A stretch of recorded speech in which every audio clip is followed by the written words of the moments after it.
നമസ്കാരം. സ്വയം ലോക പോലീസ് ചമയുന്ന അമേരിക്കയുടെ ഇപ്പോഴത്തെ ഒരു അവസ്ഥ കണ്ടാൽ സഹതാപം തോന്നിപ്പോകും. ട്രംപിന്റെ അവസ്ഥ കണ്ടാൽ വല്ലാത്ത ഒരു സഹതാപം നമുക്ക് തോന്നിപ്പോകും. ഇറാൻ എന്ന് പറയുന്ന രാജ്യത്തിനെതിരെ ട്രംപിന് ഒരു ചെറുവിരൽ പോലും അനക്കാനുള്ള ധൈര്യമില്ല എന്നുള്ളതാണ് അദ്ദേഹത്തിന്റെ പ്രവർത്തികളിൽ നിന്നും അതുപോലെ തന്നെ പ്രതികരണങ്ങളിൽ നിന്നും നമുക്ക് മനസ്സിലാക്കാൻ കഴിയുന്നത്. മുട്ടിടിക്കുകയാണ് ട്രംപിന്. ഇറാന്റെ ധൈര്യം കാണുമ്പോൾ, ചങ്കൂറ്റം കാണുമ്പോൾ വല്ലാത്തൊരവസ്ഥയിലേക്ക് ട്രംപ് പോവുകയാണ്. വീണ്ടും തോറ്റു തൊപ്പിയിടുമോ എന്ന ഒരു ഭയം ട്രംപിന്റെ മുഖത്തുണ്ട്. അതുകൊണ്ട് തന്നെ അദ്ദേഹം എന്തൊക്കെയാണ് പറയുന്നത് എന്ന് അദ്ദേഹത്തിന് തന്നെ ഒരു രൂപമില്ല എന്നുള്ളതാണ്. ഈ കഴിഞ്ഞ ദിവസങ്ങളിൽ ട്രംപിന്റെ ഭാഗത്ത് നിന്ന് വന്ന ഒരു പ്രതികരണമുണ്ട്. ഇറാനിൽ നിന്ന് ഒരുപാട് ഫോൺ കോളുകൾ വാഷിംഗ്ടണിലേക്ക് വന്നു, അതുകൊണ്ട് ചർച്ചയ്ക്ക് തയ്യാറാണ് എന്ന് അറിയിച്ചുകൊണ്ടാണ് ആ കോള് വന്നത്. അതുകൊണ്ട് ഞങ്ങൾ തൽക്കാലം ചർച്ചയുമായി ബന്ധപ്പെട്ടുള്ള കാര്യങ്ങളിലേക്ക് കടക്കുകയാണ് എന്നാണ് ട്രംപ് പറയുന്നത്. ട്രംപ് ഇങ്ങനെ പറയുമ്പോൾ ഇറാനിൽ നിന്ന് വരുന്ന പ്രതികരണം വളരെയധികം ശ്രദ്ധേയമാണ്. നിങ്ങളുടെ പേര് കേട്ട കപ്പലും കോപ്പും ഒക്കെ എത്രയും പെട്ടെന്ന് ഇവിടെ നിന്ന് എടുത്തുകൊണ്ട് പോവുക, സ്റ്റാൻഡ് വിട്ടു പോയേക്കണം, ഇല്ലെങ്കിൽ അടിച്ചു തകർക്കും, കത്തിച്ചു കളയും, ഞങ്ങൾ ഒരു നീണ്ട യുദ്ധത്തിന് തയ്യാറാണ്, സമ്പൂർണ്ണ യുദ്ധത്തിന് തയ്യാറാണ് എന്നാണ് ഇറാനിൽ നിന്ന് വരുന്ന പ്രതികരണം. അതായത് എടുത്തു ചാടി തിരിച്ചു പോകുന്നത് നാണക്കേടാണ്. തിരിച്ചു പോകുന്നതിന് വേണ്ടി എന്തെങ്കിലുമൊക്കെ പറഞ്ഞ് ലോകരാജ്യങ്ങളെ ബോധ്യപ്പെടുത്തണം, തൽക്കാലം മുഖം രക്ഷിക്കണം. ഇതിനുള്ള ശ്രമമാണ് അമേരിക്കൻ പ്രസിഡന്റ് ഡൊണാൾഡ് ട്രംപ് ഇപ്പോൾ നടത്തിക്കൊണ്ടിരിക്കുന്നത്. ഇത് അദ്ദേഹത്തിന്റെ ബോഡി ലാംഗ്വേജ് കണ്ടാൽ നമുക്ക് മനസ്സിലാക്കാൻ കഴിയും. അദ്ദേഹത്തിന്റെ ആ പ്രതികരണങ്ങൾ കണ്ടാൽ നമുക്ക് മനസ്സിലാക്കാൻ കഴിയും. വല്ലാത്തൊരവസ്ഥയിലാണ്. അമേരിക്കക്ക് ഒന്നിനും ഒരു കുറവില്ല. സമ്പത്ത് ഇഷ്ടം പോലെയുണ്ട്, ഗൾഫ് രാജ്യങ്ങൾ അത് കൊടുക്കുന്നുണ്ട്. അതുപോലെ തന്നെ അത്യാധുനിക യുദ്ധ സംവിധാനങ്ങളുണ്ട്, സന്നാഹങ്ങളുണ്ട്, പടക്കപ്പലുകളുണ്ട്, പട്ടാളമുണ്ട്, അതുപോലെ തന്നെ ഫൈറ്റർ ജെറ്റുകളുണ്ട്, മേഖലയിൽ ഉടനീളം വ്യോമതാവളങ്ങളുണ്ട്. എന്നാലും ഇത്രയൊക്കെ ഉണ്ടായിട്ടും ഒരുപാട് കാലം ഉപരോധങ്ങൾ കൊണ്ട് പൊറുതിമുട്ടി ശ്വാസം മുട്ടി നിൽക്കുന്ന ഒരു രാജ്യത്തെ നേരിടാൻ അമേരിക്കക്ക് കഴിയുന്നില്ല. അതിനുള്ള ഒരു ധൈര്യം കിട്ടുന്നില്ല. എന്തായാലും ധൈര്യത്തിന്റെ കാര്യത്തിൽ, ചങ്കൂറ്റത്തിന്റെ കാര്യത്തിൽ ഇറാനെ മറികടക്കാൻ അമേരിക്കക്ക് കഴിയുന്നില്ല. അതാണ് അമേരിക്കയുടെ പ്രശ്നം. ട്രംപ് വീമ്പിളക്കുന്നുണ്ട്. ട്രംപിനെ സംബന്ധിച്ചിടത്തോളം എങ്ങനെയൊക്കെ വീമ്പ് പറഞ്ഞാലും ആയത്തുള്ള അലി ഖംനായി എന്നു പേരുള്ള വന്യവയോധികനായിട്ടുള്ള മനുഷ്യൻ ഒരു ചുവപ്പ് വര വരച്ചിട്ടുണ്ട്. ആ ചുവപ്പ് വര കടക്കാൻ അമേരിക്കക്ക് ധൈര്യം കിട്ടുന്നില്ല. എന്തായാലും ഇറാനിൽ നിന്ന് വന്ന ഒരു പ്രതികരണം കൂടെ ഞാൻ നിങ്ങളുടെ ശ്രദ്ധയിലേക്ക് കൊണ്ടുവരികയാണ്. എത്രയും പെട്ടെന്ന് നിങ്ങളുടെ കപ്പലും കോപ്പും എടുത്തോണ്ട് പോയില്ലെങ്കിൽ കടലിനടിയിലും ഞങ്ങൾക്ക് മിസൈൽ സിറ്റി ഉണ്ട്, അത് ഞങ്ങൾ വേണ്ട രീതിയിൽ അങ്ങ് പ്രവർത്തിപ്പിക്കും, നിങ്ങളുടെ കപ്പൽ ഭസ്മമാക്കാൻ ഞങ്ങൾക്ക് നിമിഷങ്ങൾ മതി എന്നുള്ള ഒരു ഭീഷണി കൂടെ ഇപ്പോൾ വന്നു. ട്രംപ് കണ്ണ് തുറിച്ചു പോയി എന്നുള്ളതാണ് മനസ്സിലാക്കാൻ കഴിയുന്നത്. അത്തരത്തിലൊരു അവസ്ഥയിലുള്ള പ്രതികരണങ്ങളാണ് അദ്ദേഹത്തിന്റെ ഭാഗത്ത് നിന്ന് വരുന്നത്, അല്ലെങ്കിൽ അമേരിക്കയുടെ ഭാഗത്ത് നിന്ന് വരുന്നത്.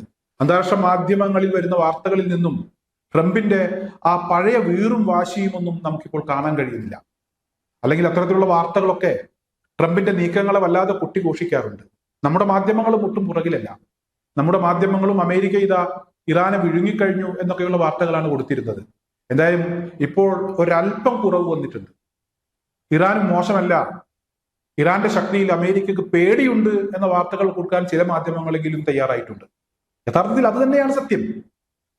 സ്വന്തം കഴിവ് കൊണ്ട്, സ്വന്തം അധ്വാനം കൊണ്ട് ഉപരോധങ്ങളോടൊക്കെ പോയി പണി നോക്കാൻ പറഞ്ഞ്, ഉപരോധങ്ങൾ ഏർപ്പെടുത്തിയവരെയൊക്കെ വെല്ലുവിളിച്ച്, സ്വന്തം കഴിവുകൊണ്ട് സ്വന്തമായി വികസിപ്പിച്ചെടുത്ത ആയുധങ്ങൾ ഉപയോഗിച്ച് ഇസ്രായേൽ എന്ന് പറയുന്ന രാജ്യത്തിന്റെ അഹങ്കാരത്തിന്റെ പത്തിക്ക് നോക്കി തന്നെ അടിച്ച ഇറാൻ ഒരുപാട് മുകളിലാണ് ധൈര്യത്തിന്റെ കാര്യത്തിലും അവരുടെ മിസൈൽ ശേഷിയുടെ കാര്യത്തിലും എന്ന കാര്യം അമേരിക്കക്കറിയാം, ലോകരാജ്യങ്ങൾക്കറിയാം. ഇറാന് മുന്നിൽ ദയനീയമായി അമേരിക്ക പരാജയപ്പെടുന്ന കാഴ്ച കണ്ട് ലോകരാജ്യങ്ങൾ അത്ഭുതപ്പെട്ടു നിൽക്കുകയാണ്. അമേരിക്ക ഇത്രമാത്രം ദയനീയമായി പരാജയപ്പെടുമോ എന്നുള്ള ചില സംശയങ്ങൾ പലർക്കും ഉണ്ടായിരുന്നു. ആ സംശയങ്ങളൊക്കെ മാറിക്കിട്ടി എന്നുള്ളതാണ്. എന്തായാലും നമ്മൾ കണ്ടതാണ് ഈ കഴിഞ്ഞ സമയങ്ങളിൽ റഷ്യ യുക്രൈൻ യുദ്ധവുമായി ബന്ധപ്പെട്ടൊക്കെ ഇറാനിൽ നിന്ന് റഷ്യ മിസൈൽ വാങ്ങുന്ന കാഴ്ച. റഷ്യക്ക് ആയുധങ്ങളില്ലേ? റഷ്യക്ക് കരുത്തില്ലേ? റഷ്യയുടെ പക്കൽ എന്താണ് കുറവുള്ളത്? യുദ്ധം ചെയ്തിട്ടുള്ള പാരമ്പര്യമില്ലേ? എന്തായാലും ഇതൊക്കെ ഉണ്ടായിട്ടും ഇറാന്റെ ഡ്രോണുകളും മിസൈലുകളും റഷ്യക്ക് അത്യാവശ്യമായിരുന്നു. ഉപരോധങ്ങൾ കൊണ്ട് വീർപ്പ് മുട്ടുന്ന ഒരു രാജ്യം സ്വന്തം കഴിവുകൊണ്ട് വികസിപ്പിച്ചെടുത്ത ഈ ആയുധങ്ങളെ അമേരിക്ക ഭയക്കുന്നു എന്നുള്ളതാണ്. ഉപരോധങ്ങൾ എന്ന് പറയുമ്പോൾ ചില ആളുകൾക്കൊക്കെ അതത്ര ഗൗരവമുള്ള വിഷയമല്ല എന്ന് തോന്നാം. കാരണം ഇതിങ്ങനെ സ്ഥിരം കേട്ടതുകൊണ്ടാണ് അങ്ങനെ തോന്നുന്നത്. അമേരിക്ക ഈ കഴിഞ്ഞ സമയങ്ങളിൽ തീരുവ യുദ്ധം പ്രഖ്യാപിച്ച സമയത്ത് അമേരിക്കയുടെ ചെറിയ ചലനങ്ങൾ പോലും നമ്മുടെ സാമ്പത്തിക മേഖലയെ ബാധിച്ചിരുന്നു. അത്തരത്തിലുള്ള വാർത്തകൾ നമ്മളൊക്കെ കണ്ടതാണ്. അമേരിക്ക ഒന്ന് തുമ്മിയാൽ നമ്മുടെ മൂക്ക് തെറിച്ചു പോകുമെന്ന രീതിയിലുള്ള വാർത്തകളാണ് പ്രചരിച്ചിരുന്നത്. അല്ലെങ്കിൽ അതൊരു പരിധിവരെ യാഥാർത്ഥ്യമാണ്. അത്രമാത്രം സാമ്പത്തിക മേഖലയിൽ ചലനങ്ങൾ ഉണ്ടാക്കാൻ ചെറിയ നീക്കങ്ങൾക്ക് പോലും കഴിയുമെങ്കിൽ, അമേരിക്കയുടെ ചെറിയ നീക്കങ്ങൾക്ക് പോലും കഴിയുമെങ്കിൽ 45 വർഷത്തോളം അല്ലെങ്കിൽ അതിനേക്കാൾ കൂടുതൽ ഉപരോധം നേരിട്ട ഒരു രാജ്യമാണ് ഇറാൻ. ഇറാനെ ചിലരൊക്കെ കളിയാക്കുന്നുണ്ട്. അവർക്ക് വിമാനങ്ങളില്ല, ഹെലികോപ്റ്റർ ഇല്ല, പ്രസിഡന്റിനെ സഞ്ചരിക്കാൻ പോലും അത്യാധുനിക സംവിധാനങ്ങളില്ല. അതുകൊണ്ടാണ് മുൻ പ്രസിഡന്റായിട്ടുള്ള ഇബ്രാഹിം റയീസി ഹെലികോപ്റ്റർ അപകടത്തിൽ മരണപ്പെടുന്നത് എന്നൊക്കെയുള്ള കളിയാക്കിക്കൊണ്ടുള്ള ചില പ്രതികരണങ്ങൾ ചിലരുടെ ഭാഗത്തു നിന്നൊക്കെ ഉണ്ടായിട്ടുണ്ട്.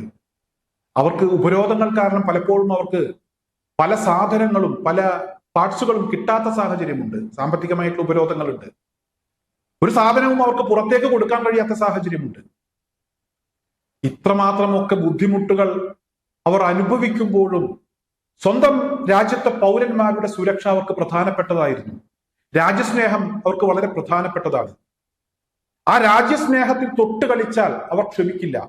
രാജ്യത്തിന്റെ സുരക്ഷയ്ക്ക്, രാജ്യത്തെ പൗരന്മാരുടെ സുരക്ഷയ്ക്ക് വേണ്ടിയുള്ള ശക്തമായിട്ടുള്ള ഇടപെടലുകൾ, ആയുധ നിർമ്മാണങ്ങൾ, മിസൈൽ ശേഷി വർദ്ധിപ്പിക്കൽ, ഈ കാര്യത്തിലൊക്കെ ഇറാൻ വളരെയധികം ശ്രദ്ധിച്ചിരുന്നു എന്നുള്ളതാണ്. ആ രാജ്യസ്നേഹം തന്നെയാണ് അമേരിക്ക എന്ന് പറയുന്ന രാജ്യത്തെ, അല്ലെങ്കിൽ ആ രാജ്യത്തിന്റെ പ്രസിഡന്റായിട്ടുള്ള ലോക പോലീസ് എന്ന് അവകാശപ്പെടുന്ന ട്രംപിനെ ഇപ്പോൾ ഭയപ്പെടുത്തുന്നത്. എല്ലാവിധ സൗകര്യങ്ങളും സംവിധാനങ്ങളും അവർക്കുണ്ട്. തുടർച്ചയായി അഭ്യാസ പ്രകടനങ്ങൾ നടത്തി ഇറാനെ ഭീഷണിപ്പെടുത്താൻ ശ്രമിക്കുമ്പോൾ ഇറാൻ കൂടുതൽ ഊർജ്ജസ്വലരാകുന്ന ഒരു കാഴ്ചയാണ് നമുക്ക് കാണാൻ കഴിയുന്നത്. എന്തായാലും തൽക്കാലം സായിപ്പ് ഇറാനെ ആക്രമിക്കും എന്ന് തോന്നുന്നില്ല. ഇപ്പോഴത്തെ ഈ ഒരു പോക്ക് കണ്ടിട്ട് എനിക്ക് മനസ്സിലാക്കാൻ കഴിഞ്ഞത് സായിപ്പിന്റെ മുട്ടിടിക്കുന്നു എന്നുള്ളത് തന്നെയാണ്.